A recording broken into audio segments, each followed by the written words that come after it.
Hello friends, welcome to financial tips. आज के अपने इस वीडियो में हम लोग डिस्कस करने वाले हैं कौन कौन सा ऐसा म्यूचुअल फंड्स है जिसे आपको बाय नहीं करना चाहिए, मतलब इसे अवॉइड करना है।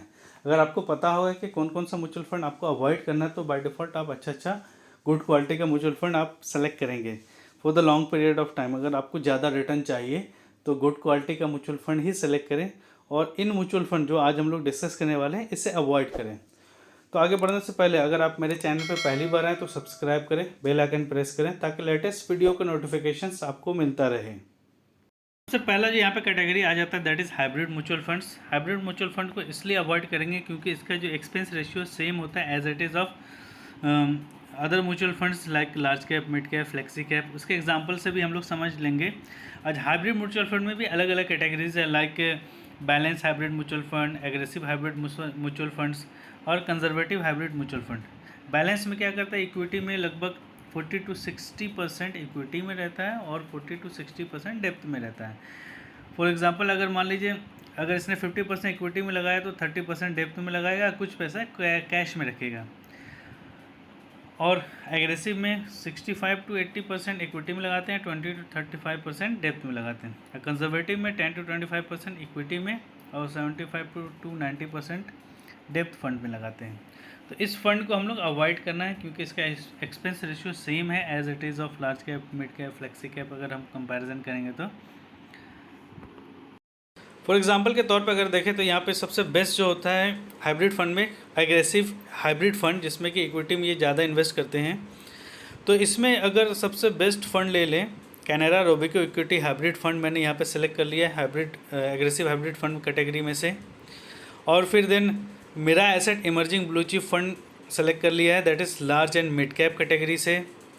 और पारंपरिक फ्लेक्सी कैप फंड यहाँ पे सेलेक्ट कर लिया। यहाँ पे इसका जो कैटेगरी हो गया फ्लेक्सी कैप फंड, यहाँ पे पुराना नाम दिखा रहा हो। और यहाँ पे अगर रिटर्न की हम बात करें, यहाँ पे 3 ईयर और 5 ईयर रिटर्न हम लोग कंपैरिजन करेंगे। तो 3 ईयर रिटर्न अगर देखें हम Canara Robeco equity hybrid fund का तो 15.95% है और 5 ईयर रिटर्न 15.33%। मेरा asset emerging blue chip fund की बात करें तो 3 year return is 23.45% and 5 year return is 21.73। अब पारंपरिक फ्लेक्सी कैप फंड की बात करें तो 23.89% 3 ईयर रिटर्न और 5 ईयर रिटर्न की बात करें 21.48%। तो इन रिटर्न कंपैरिजन आप देखें रिटर्न जो है हाइब्रिड फ्लेक्सी कैप जो सबसे बेस्ट एग्रेसिव हाइब्रिड फंड उसका भी कम आ रहा है अगर यहाँ पे इनसे कंपेयर करें मेरा asset emerging blue chip fund से और पारंपरिक flexi cap fund.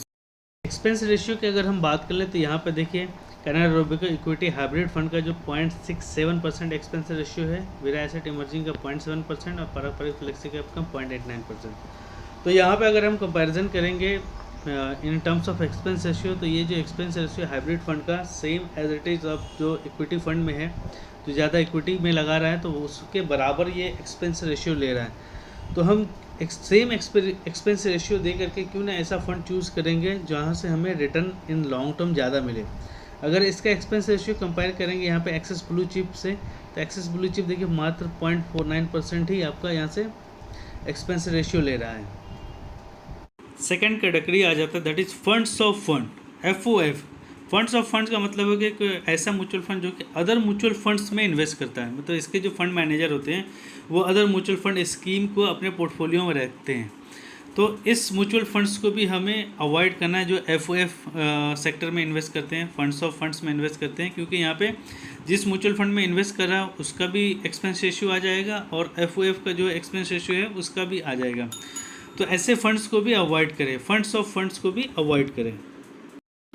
Third one that is most important cheese, regular mutual funds. Regular mutual funds को भी हम अवॉइड करना है। जितने भी न्यू इन्वेस्टर्स हैं जिन्हें मार्केट के बारे में नहीं पता, वो या तो किसी फाइनेंशियल एडवाइज़र से या किसी एजेंट के थ्रू म्यूचुअल फंड्स में इन्वेस्ट करते हैं जो कि उन्हें रेगुलर म्यूचुअल फंड ही सजेस्ट करते हैं। और रेगुलर म्यूचुअल फंड का एक्सपेंस रेशियो काफ़ी ज़्यादा होता है as compare to direct mutual funds में, क्योंकि यहाँ पे जो थर्ड पार्टी है वो भी अपना यहाँ पे कुछ कमीशन बना लेते हैं। तो यहाँ पे अगर हम फॉर एग्जांपल अगर समझें, एग्जाम्पल के तौर पे अगर मान लीजिए आपने axis blue chip fund select किया है, अगर आपने यहाँ पे रेगुलर प्लान में इन्वेस्ट किया होता और डायरेक्ट प्लान में इन्वेस्ट किया होता, दोनों में अगर यहाँ पे डिफरेंस करके देख लेते हैं। 5,000 की मान ली आपने SIP की है फॉर नेक्स्ट 25 ईयर्स और एक्सपेक्टेड रिटर्न आप यहाँ से एक्सपेक्ट करते कि 17% आपका रिटर्न बने। मीन्स 17% आपने यहाँ पे रिटर्न एक्सपेक्ट किया है। और आपने यहाँ पे इन्वेस्ट किया 25 ईयर्स के लिए। तो डायरेक्ट म्यूचुअल फंड में देखिए, डायरेक्ट म्यूचुअल फंड अगर आप लेते हैं एक्सपेंसेस है 0.49 और रेगुलर में 1.76। तो यहाँ पे अगर डायरेक्ट रेगुलर का कंपैरिजन करें तो रेगुलर 3.5 गुना ज़्यादा एक्सपेंस रेशियो ले रहा है, 3.5 टाइम्स से भी ज़्यादा एक्सपेंस रेशियो ये चार्ज कर रहा है। तो 25 साल के बाद यहाँ पर जो आपका वैल्यू हो जाएगा 2.34 crore in direct mutual fund और 1.83 crore in regular mutual fund. तो यहाँ पर अगर डिफरेंस देखें 50.68 लाख का डिफरेंस हो रहा है। ये जो 50.68 लाख वो जो बीच का जो डिस्ट्रीब्यूटर है वो आपसे चार्ज करेगा। तो बेस्ट है कि आप डायरेक्ट म्यूचुअल फंड ही सेलेक्ट करें। डायरेक्ट म्यूचुअल फंड्स के लिए बहुत सारे ऐप्स हैं, जैसे क्वाइन हो, जीरोधा का हो गया, ग्रो ऐप हो गया।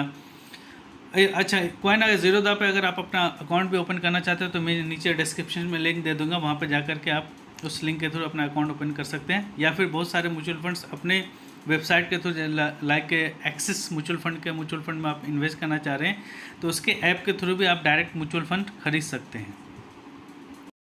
Fourth one is NFO, new fund offer. इससे भी हम लोगों को अवॉइड करना है, क्योंकि सबसे पहले तो हम कोई भी NFO आ रहा है उसका परफॉर्मेंस देख लेंगे कि ये मार्केट में कैसा परफॉर्म कर रहा है, क्योंकि कोई भी म्यूचुअल फंड्स आता है वो लाइफ टाइम के लिए आता है, ठीक है।